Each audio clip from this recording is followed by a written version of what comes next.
Hi everyone, welcome to my page you can the simple way of learning.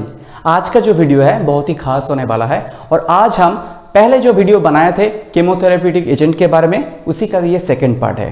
पहले video में हम लोग बात किए थे कि द बेसिक कॉन्सेप्ट, मतलब कि कैंसर सेल क्या है, ट्यूमर सेल क्या है और क्या है डिफरेंस ट्यूमर सेल से कैंसर सेल की और कैंसर सेल से एक नॉर्मल सेल में क्या क्या अंतर है। तो ये बेसिक कॉन्सेप्ट हमने क्लियर कर लिया और आज का जो वीडियो है, आज का वीडियो इसीलिए इंपॉर्टेंट है क्योंकि आज का वीडियो में हम डिस्कस करेंगे कि क्या है केमोथेरेप्यूटिक एजेंट, क्या है उसका लिमिटेशंस। मतलब कि कोई भी अगर पेशेंट, कोई भी कैंसर पेशेंट के ऊपर हम केमोथेरेप्यूटिक ड्रग देंगे तो उसी टाइम पे एज ए थेरेप्यूटिकली जब देंगे तो क्या क्या लिमिटेशंस को याद रख के हमको ड्रग प्रेस्क्राइब करना चाहिए। इस लिमिटेशंस के बारे में हम लोगों को पता होना चाहिए और ये लिमिटेशंस बहुत ही इंपॉर्टेंट है और इसको याद रखना, हम ऐसे बोलेंगे कि आपको याद रखना इजी होगा। और हम इसके बाद डिस्कस करेंगे अबाउट द टॉक्सिसिटी, मतलब क्या क्या टॉक्सिसिटी हो सकता है ड्यूरिंग दिस केमोथेरेपी। तो चलिए शुरू करते हैं। और शुरू करने से पहले मैं एक चीज बोलना चाहता हूं। देखो, अगर आपको अच्छे लगे तो वीडियो लाइक से जरूर करना। अगर किसी भी पोर्शन में आपका डाउट है तो प्लीज कमेंट सेक्शन में कमेंट करना, क्योंकि अगर आप कमेंट नहीं करोगे तो मुझे पता नहीं चलेगा कि कहां पे आपका डाउट है और कहां पे मुझे इंप्रूवमेंट करना चाहिए। तो without wasting any time let's start the discussions. तो फास्टली हम डिस्कस करेंगे कि एंटी नियोप्लास्टिक ड्रग्स और द केमोथेरेप्यूटिक एजेंट क्या है। देखो, एंटी नियोप्लास्टिक ड्रग्स और द केमोथेरेप्यूटिक ड्रग एक ही चीज है और क्या है कि जो एजेंट कैंसर सेल के ऊपर एज ए थेराप्यूटिकली काम करता है उसी एजेंट को हम एंटी नियोप्लास्टिक ड्रग और द केमोथेरेप्यूटिक ड्रग हम बोल सकते हैं। Okay, now the question is how a chemotherapeutic drug acts, मतलब कि इसका मैकेनिज्म ऑफ एक्शन क्या है। देखो, हम तो इंडिविजुअली ड्रग के बारे में हम नेक्स्ट वीडियो में डिस्कस करेंगे, लेकिन मैं एक जनरल ओवरव्यू देना चाहता हूं। ये क्या है कि ये कभी भी किसी भी कैंसर सेल के ऊपर डायरेक्टली किल नहीं करते, मतलब ये डायरेक्टली नहीं मारते। ये क्या करते, देखो, केमोथेरेप्यूटिक एजेंट और the anti neoplastic drugs it interrupt the development and growth and the spreading process of the cancer cell. मतलब क्या है, देखो, अगर कोई भी एक कैंसर सेल का हम डेवलपमेंट ही रोक दे, ग्रोथ ही रोक दे, तो कैंसर सेल स्प्रेड करेगा क्या? और अगर कैंसर सेल का स्प्रेडिंग ही हम रोक दे तो क्या होगा? कैंसर स्प्रेड नहीं करेगा। तो ऐसे काम करते हैं कोई भी एक केमोथेरेप्यूटिक एजेंट और एंटी नियोप्लास्टिक ड्रग। कैसा है, देखो कि मैंने पहले वीडियो में जब बेसिक कॉन्सेप्ट के बारे में मैंने बात किया तब बोले थे कि एक जो ट्यूमर सेल है जहां पे एब्नॉर्मली सेल ग्रो किया, उस एब्नॉर्मली सेल को भी न्यूट्रिशन चाहिए, मतलब खाना खाना जरूरत है ना। खाना नहीं खाएगा तो मर जाएगा ना, तो वो तो नहीं मरेगा क्योंकि एब्नॉर्मल मास ऑफ सेल का तो ग्रोथ हो रहा है ना। तो इसीलिए उसका भी न्यूट्रिशन चाहिए और न्यूट्रिशन के लिए क्या करते हैं, वो ब्लड वेसल को फॉर्मेशन कराते। और ये ब्लड वेसल फॉर्मेशन का जो प्रोसेस है इसको हम क्या बोलते हैं कि एंजियोजेनेसिस। और अगर ब्लड वेसल, और हम जानते हैं कि ब्लड वेसल से बहुत सारे ऑर्गन कनेक्टेड है। अगर ट्यूमर का जो डिफेक्टिव जीन वाला मटेरियल अगर उस ब्लड वेसल से कोई भी ऑर्गन पर पहुंच जाते हैं ना, तब क्या होता है, उस ऑर्गन पे भी एब्नॉर्मली सेल का ग्रो होता है। तो यही है कैंसर का प्रोसेस। और ये क्या है, मेटास्टेसिस। अगर इसी जो स्प्रेडिंग प्रोसेस है यहां पे ही आ गया, यहां पे ही अगर कुछ मटेरियल्स, कुछ अगर थेरेप्यूटिक एजेंट हम यूज करें तो वहां पे अगर रुकावट आ जाए तब क्या होगा, स्प्रेडिंग नहीं होगा। तो ऐसे ही केमोथेरेप्यूटिक एजेंट काम करते हैं। So it interrupt the growth, development and the spreading process of a cancer cell. समझ में आ गया ना बेटा? देखो, इमेजिन करो कि इस लॉकडाउन के सिचुएशन में आपको मार्केट जाना है। ओके, आपको मार्केट जाना है, लेकिन मार्केट जाने के लिए आपके पास दो रास्ते हैं और दो ही रास्ते में दो पुलिस वाला खड़ा है। तो आप जा पाओगे क्या मार्केट? हाँ या ना बोलो बेटा, अब जा पाओगे क्या? पुलिस तो खड़ा है ना दो रास्ते में और लॉकडाउन चल रहा है, तो क्या करेगा? पड़ेगा। तो क्या है, तो आप मार्केट में नहीं जा सकते। ऐसे ही सोचो कि आपका जो कैंसर सेल है, एब्नॉर्मल ट्यूमर सेल आप हो और आपको कहां जाना है, किसी ऑर्गन पर जाकर abnormal mass of tissue grow कराना है और रास्ते में क्या है, पुलिस वाला खड़ा है, मतलब केमोथेरेप्यूटिक एजेंट। यहां पे पुलिस वाला केमोथेरेप्यूटिक एजेंट है। तो आपको समझ में आ गया। तो now the come to the point is limitations. ये limitations exam point of view में भी बहुत इंपॉर्टेंट है। तो क्या करते हैं, हम इस लिमिटेशंस को रट्टा मार के पढ़ लेते और एग्जाम हॉल में जाकर वोमिट कर देते। कुछ पॉइंट याद होते हैं और कुछ पॉइंट हम भूल जाते हैं। लेकिन आज हम लिमिटेशंस को ऐसे समझेंगे, आप लॉन्ग टर्म याद रखोगे, कभी भूलने के लिए कोशिश भी करोगे ना तब भी भूल नहीं पाओगे। तो चलो शुरू करते हैं।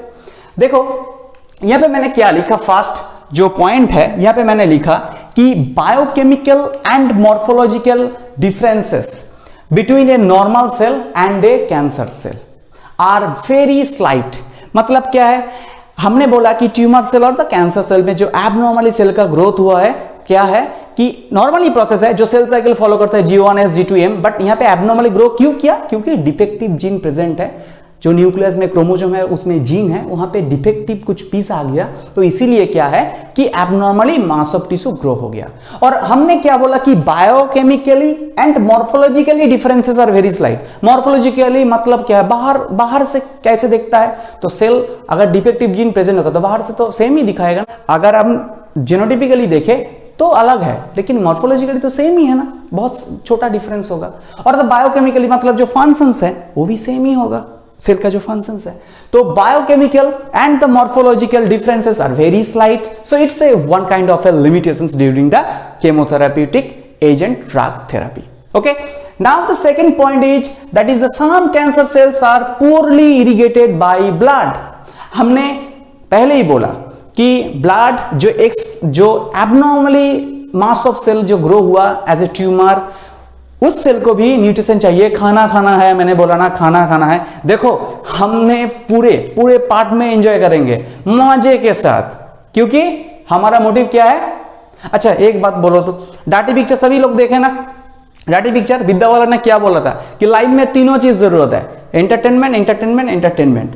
तो हमारे चैनल में भी ऐसे ही बात है, पहले पढ़ाई, दूसरे एंटरटेनमेंट और फिर से पढ़ाई। मतलब हम पढ़ाई में भी एंटरटेनमेंट ढूंढेंगे और हम मजे के साथ पढ़ेंगे। अगर आपको मजा नहीं मिलेगा ना तब आपको दिक्कत आ सकता है, तो इसीलिए हम हर एक पार्ट में मजा करेंगे ना। डाटी पिक्चर देखो कि नहीं, कमेंट सेक्शन में बताओ, हाँ या ना बोलो। अरे सबने देखा, मैंने भी देखा, थोड़ा देखना भी चाहिए, हम लोग तो सभी 18+ हो गया ना। चलो, तो some cells are poorly irrigated by blood. मतलब क्या है कि मैंने बोला कि एबनॉर्मली जो मास ऑफ सेल्स ग्रो हुआ है उनको भी न्यूट्रिशन चाहिए, तो इसीलिए वो ब्लड फॉर्मेशन करते हैं, जिसको हम एंजियोजेनेसिस बोलते हैं, और उस सेल को भी न्यूट्रिशन चाहिए, इसीलिए तो फॉर्मेशन करते हैं। लेकिन क्या होता है कि कुछ सेल्स है, कुछ कैंसर सेल होता है जहां जो क्या है पूर्ली इरिगेटेड बाय ब्लड, मतलब सभी पोर्शन में ब्लड वेसल्स नहीं होता है, मतलब ब्लड पहुंच नहीं पाता है। और हमने क्या जाने कि कोई भी अगर ड्रग है तो वो ब्लड सर्कुलेशन में ही जाता है और ब्लड वेसल के थ्रू कोई भी एक ऑर्गन पर जो रिसेप्टर में ऐड होते हैं। लेकिन अगर कोई भी पोर्शन, अगर कुछ सेल्स अगर वो पूर्ली इरिगेटेड बाय ब्लड है, मतलब ब्लड वेसल्स ही नहीं है, ब्लड वहां पे सही तरीके से नहीं पहुंच पाता, तो वहां पे ड्रग पहुंचेगा क्या? नहीं पहुंचेगा ना। क्या पहुंचेगा या नहीं पहुंचेगा? अगर रास्ते नहीं है तो कैसे जा पाओगे? नहीं जा पाओगे ना। इसीलिए हमने फॉरेस्ट का अंदर में पहुंच नहीं सकते, क्योंकि वहां पे जाने के लिए रास्ता हम प्रॉपरली नहीं जानते। ठीक है ना बेटा। देखो नेक्स्ट जो पॉइंट है, anti neoplastic agents follow the first order kinetic. मतलब anti neoplastic agent kills the cancer cell by first order kinetic. देखो फर्स्ट ऑर्डर काइनेटिक बहुत ही इंपॉर्टेंट पॉइंट है। हमने first order, second order, zero order ये सभी पढ़े थे, फिर से हम दोबारा डिस्कस नहीं करेंगे इसके ऊपर, सिर्फ फर्स्ट ऑर्डर रिएक्शन के बारे में हम डिस्कस करेंगे। फर्स्ट ऑर्डर रिएक्शन का मतलब क्या है, फर्स्ट ऑर्डर काइनेटिक का मतलब क्या है कि जो एंटी न्यूप्लास्टिक ड्रग्स है, जो केमोथेरेप्यूटिक ड्रग्स है, वो क्या करते हैं कि एक पार्टिकुलर टाइम पे it kills only constant fraction of cells at a particular time. मतलब एक पार्टिकुलर टाइम पे कुछ पार्टिकुलर सेल को ये किल करते, मतलब मारते।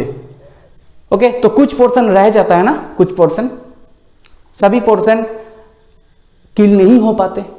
ओके, तो ये भी एक लिमिटेशन है। Next point is cancer cell very rapidly develop resistance to anti neoplastic drugs. मतलब क्या है, देखो हमने कोई भी अगर ड्रग कंटिन्यूअसली ले रहा है और बहुत टाइम से ले रहा है, तो उस ड्रग की ड्रग के ऊपर हमारे बॉडी में एक रेजिस्टेंस क्रिएट हो जाते हैं। ऐसे ही एंटी न्यूरोप्लास्टिक एजेंट में इस रेजिस्टेंस का जो प्रोसेस है, मतलब रेजिस्टेंस ग्रो करने का जो प्रोसेस है बहुत फास्ट होता है। और बहुत सारे कैंसर थेरेपी का ड्रग है, केमोथेरेपेटिक एजेंट है, जिसके ऊपर कैंसर सेल का एक रेजिस्टेंस बहुत जल्द प्रोड्यूस हो जाते हैं। तो ये भी एक लिमिटेशंस है। तो मतलब एक ही ड्रग को हम ज्यादा टाइम से हम कोई भी कैंसर पेशेंट को नहीं दे सकते, ये एक लिमिटेशंस है, इसको माइंड में रखना चाहिए कोई भी एक डॉक्टर को। Now the last point is most anti neuroplastic drugs are highly toxic in nature. हमने सभी जानते हैं कि ड्रग्स मतलब ही टॉक्सिक है, ज्यादा अगर हम कंज्यूम करेंगे तो टॉक्सिक ही होगा ना। लेकिन एंटी न्यूरोप्लास्टिक ड्रग के केस में क्या होता है कि बहुत ही जल्द इसका टॉक्सिसिटी इफेक्ट हम देख सकते हैं। ओके, और most anti neuroplastic drugs are highly toxic to patient, और टॉक्सिसिटी के बारे में हम अभी डिस्कस करेंगे। तो चलो टॉक्सिसिटी के बारे में डिस्कस करते हैं। अभी हम डिस्कस करेंगे अबाउट द टॉक्सिसिटी, मतलब केमोथेरेपेटिक एजेंट और द एंटी न्यूरोप्लास्टिक ड्रग जब हम थेरेपेटिकली कोई भी एक कैंसर पेशेंट के ऊपर हम अप्लाई करेंगे तो क्या क्या टॉक्सिसिटी हो सकता है, ये टॉक्सिसिटी हमको याद रखना चाहिए, क्योंकि बहुत सारे ऐसे भी प्रोडक्ट है जो काम करता है इस टॉक्सिसिटी को रिड्यूस करने के लिए, मतलब ऐसे एंटीडोट। तो ओके, सो हम स्टार्ट करते। पहले हम स्टार्ट करेंगे एज ए जनरल टॉक्सिसिटी के बारे में। ओके, जनरल टॉक्सिसिटी का मतलब क्या है कि जो इन जनरल जो केमोथेरेपेटिक एजेंट हम कोई भी एक पेशेंट के ऊपर एज ए थेरेपेटिकली जब देते हैं तब क्या क्या टॉक्सिसिटी हो सकता है। और स्पेसिफिक टॉक्सिसिटी क्या है कि देखो, पार्टिकुलरली कुछ ड्रग है, कुछ टाइप का टॉक्सिसिटी है जो पार्टिकुलरली कोई भी एक इंडिविजुअल ड्रग के ऊपर डिपेंड करता है। मतलब कोई भी एक toxicity arises with respect to a particular drug. Okay, इसको हम बोलते हैं कि स्पेसिफिक टॉक्सिसिटी। लेकिन फर्स्ट हम डिस्कस करेंगे अबाउट द जनरल टॉक्सिसिटी। हम लोग तो जनरल के बारे में पहले बात करेंगे ना। तो फर्स्टली देखो, मैंने यहाँ पे लिखा है कि bone marrow suppression. Bone marrow suppression का मतलब क्या है ये समझना चाहिए। बोन मैरो सप्रेशन मतलब कि बोन मैरो में जो आरबीसी सेल प्रोडक्शन होता है, इस आरबीसी सेल का जो प्रोडक्शन है वो कम हो जाते। और इसके लिए क्या होता है कि हमने क्या जानते कि आरबीसी का एक काम है ऑक्सीजन को कैरी करना। अगर बोन मैरो में अगर आरबीसी का प्रोडक्शन कम हो जाएगा तब क्या होगा, ऑक्सीजन बाउंड भी कम हो जाएगा ना। तो ये है बोन मैरो सप्रेशन। देखो ऐसे है ना, अगर सब सोचो कि ये एक बोन मैरो है और यहां पे आरबीसी का प्रोडक्शन बहुत ही कम हो गया, तो क्या होगा, O2 भी कम हो जाएगा, क्योंकि आरबीसी ही तो बाइंड करता है ना O2 के साथ। तो ये चीज तो क्लियर हो गया। Now the second point is the foetus. In case of foetus teratogenic. Teratogenic का मतलब तो हम लोगों को सबको पता है, जिनको पता नहीं है वो क्या करेंगे, जिनको पता नहीं है उसको क्या करना चाहिए, एक बार सुनना चाहिए। और क्या, टेराटोजेनिक का मतलब है कि जो ड्रग फीटस के लिए हार्मफुल है।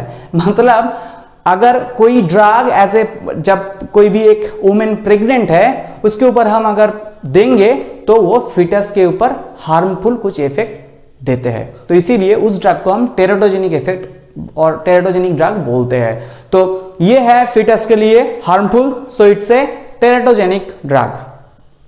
Next point is immunosuppression. Immunosuppression का मतलब क्या है कि जो हमारा जो इम्यून सिस्टम है उसका एक्टिविटी कम हो जाएगा, इम्यूनोसप्रेशन। उसके बाद है हाइपर यूरिसेमिया। देखो हाइपर यूरिसेमिया का मतलब क्या है कि ब्लड में यूरिक एसिड का क्या, यूरिक एसिड क्या होगा, इंक्रीज हो जाएगा ना। हाइपर बोला है, अगर हाइपो बोलते तो क्या होता, कम होता, लेकिन यहां पे हाइपर बोला है तो ये क्या होगा, बढ़ जाएगा। यूरिक एसिड का जो परिमाण है वो बढ़ जाएगा इन case of chemotherapeutic drug therapy. उसके बाद है हाइपर कैल्सियमिया, मतलब कैल्शियम का परिमाण बढ़ जाएगा, इंक्रीज हो जाएगा ब्लड में। Next in the case of GIT it's very common nausea and vomiting. बहुत सारे बच्चे का ये एक दिमाग में है कि कोई भी एक ड्रग दे दो, हमने एडवर्स ड्रग रिएक्शन में नॉसिया वॉमिटिंग लिख देंगे।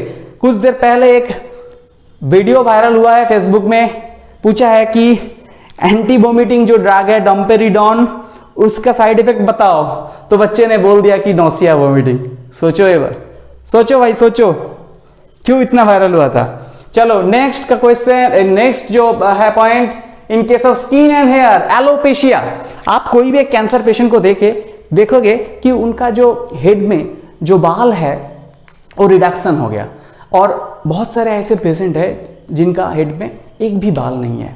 तो ये एक कंडीशन है, ये normal condition for the cancer therapy, alopecia मतलब रिडक्शन ऑफ हेयर।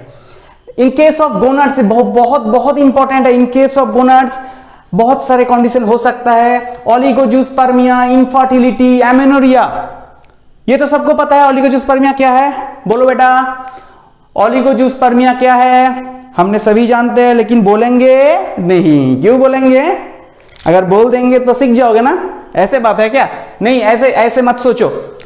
ज्ञान देने से ज्ञान बढ़ता है।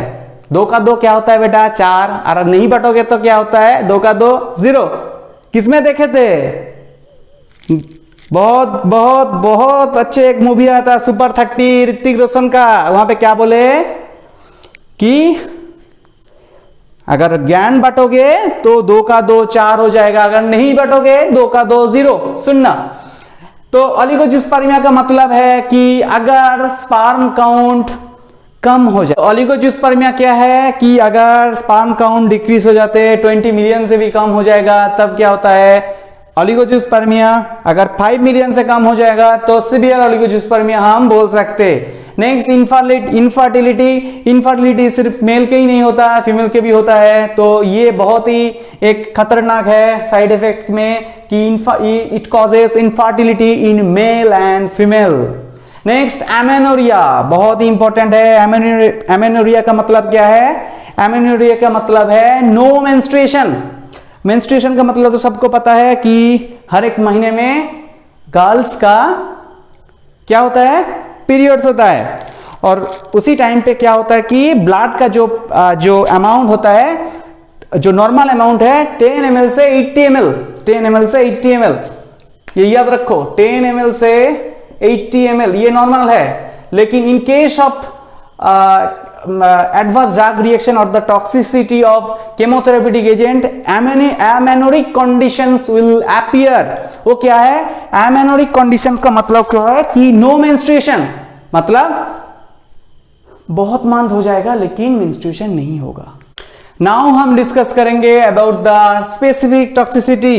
स्पेसिफिक टॉक्सिसिटी का मतलब क्या बोले कि कोई भी एक पार्टिकुलर ड्रग के अगेंस्ट में ही उस पार्टिकुलर टॉक्सिसिटी अराइज होगा, इसीलिए हम बोलते हैं कि स्पेसिफिक टॉक्सिसिटी।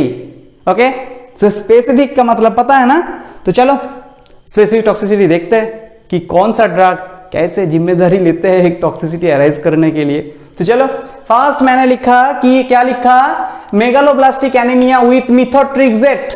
मिथोट्रिक्सेट का नाम तो पता ही होगा, आप तो सभी पढ़े हो। मिथोट्रिक्सेट एक एंटी कैंसर ड्रग है और हम इसको एंटी न्यूप्लास्टिक एजेंट भी बोल सकते।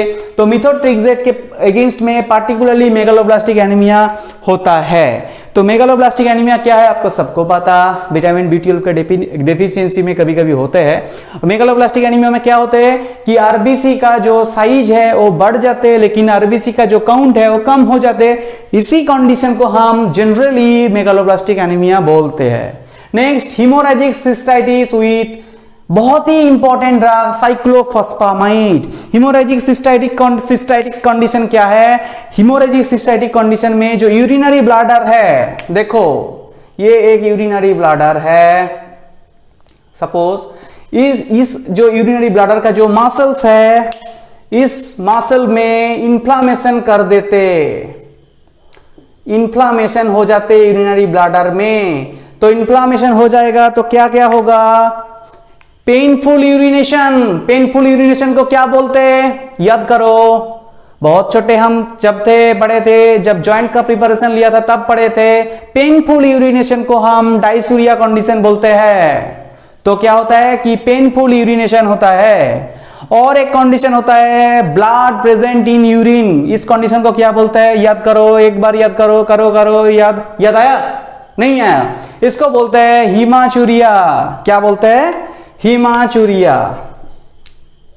हीमाचूरिया मतलब ब्लड इन यूरिन, और पहले क्या बोले थे, painful urination, painful urination, painful urination, इस कंडीशन को क्या बोलते हैं, डायशूरिया।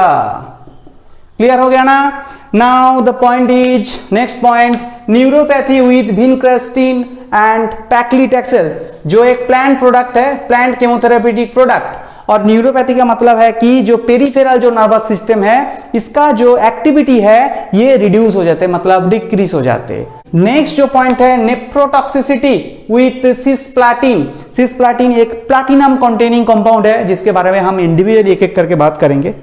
अभी सब कुछ नहीं करेंगे, कुछ तो रखना पड़ेगा ना, अभी तो शुरू हुआ है। तो चलो, क्या बोलते हैं कि नेफ्रोटॉक्सिसिटी मतलब जो किडनी का जो फंक्शन है, जो नेफ्रॉन का जो फंक्शन है, वहां पे कुछ टॉक्सिसिटी अराइज हो सकते। और क्या होता है कि नेफ्रॉन का काम थोड़ा बिगड़ जाते, मतलब क्या होता है, नेफ्रॉन का जो नॉर्मली काम होता है वो थोड़ा बिगड़ जाते, तो नेफ्रोटॉक्सिसिटी होते हैं। Next point, pulmonary fibrosis with busulfan and bleomycin. Pulmonary fibrosis मतलब एल्वियोलाई में जो लेयर है वहां पे इंफ्लामेशन करते हैं, इसीलिए क्या होता है कि ऑक्सीजन डेफिशिएंसी होता है बॉडी में, और उस कंडीशन बहुत ही खतरनाक है। तो ये पार्टिकुलरली स्पेसिफिक टॉक्सिसिटी है against the busulfan and bleomycin. Last and very most important point is cardiotoxicity, cardiotoxicity with doxorubicin and daunorubicin. दोनों ही एक एंटीबायोटिक है, दो एंटीबायोटिक है, मतलब दोनों ही एंटीबायोटिक है। तो ये सारे चीज स्पेसिफिक टॉक्सिसिटी के बारे में हमने कंप्लीट कर दिया। तो आज का जो वीडियो है मैंने यहाँ पे खत्म कर दिया, ज़्यादा लेंथी हो गया, लेकिन क्या करूँ, आप लोगों को तो मज़ा देना चाहिए ना। अगर मज़ा नहीं मिलेगा तो पढ़ाई में मन नहीं लगेगा, अगर मन नहीं लगेगा तो क्या होगा, अच्छा नंबर नहीं आएगा, आप समझ नहीं पाओगे अच्छे से। तो इसीलिए ये चैनल खोलने का यही मतलब है कि आपको मज़ा दे, पढ़ाई में आप एंटरटेनमेंट ढूंढो, और जहाँ पे भी एंटरटेनमेंट मिलो उसको अच्छे से उपभोग करना। अगर एंटरटेनमेंट नहीं मिला, पढ़ाई में मज़ा नहीं मिला, तब क्या होगा, आपका जो पढ़ाई का जो स्ट्रेंथ है वो भी कम हो जाएगा, आप डिमोटिवेट हो जाओगे। तो इसीलिए हम है, you can channel is here to help you. Okay, ऐसे मत सोचो कि पढ़ाई में मज़ा नहीं मिलता, फेसबुक कर लिया, गेम खेल लिया, ये पूरा बकवास चीज़ है। फेसबुक में क्या है, कुछ नहीं है, कुछ नहीं है, कुछ बकवास चीज़ है। हमने कोई भी एक सेलिब्रिटी बहुत कुछ कर लिया तो हमने बोलते हैं कि अच्छे, बहुत अच्छे, बहुत अच्छे, लेकिन उसके पीछे जो उसका मेहनत है वो हम देखते हैं क्या, नहीं देखते। तो इसीलिए देखो, आप साइलेंटली पढ़ो, किसी को दिखाना मत कि मैं ये कर रहा हूँ, वो कर रहा हूँ, नहीं, आप पढ़ो, मजे के साथ पढ़ो। अगर कोई भी डाउट है तो हम हैं, मुझे पूछो, मैं कोशिश करूँगा आपका डाउट क्लियर करने के लिए। So thank you very much for watching this channel. If you like this video, then please share with your friends, and if you have any doubt then please write on the comment section, because अगर आप नहीं comment करोगे तो मुझे पता नहीं चलेगा। तो प्लीज कमेंट करो, और अच्छा लगे तो लाइक शेयर जरूर करना। यह मैंने दोबारा बोल दिया, क्यों बोला कि एक सब्सक्राइबर मेरे लिए बहुत ही इंपॉर्टेंट है। So thank you, stay happy and healthy.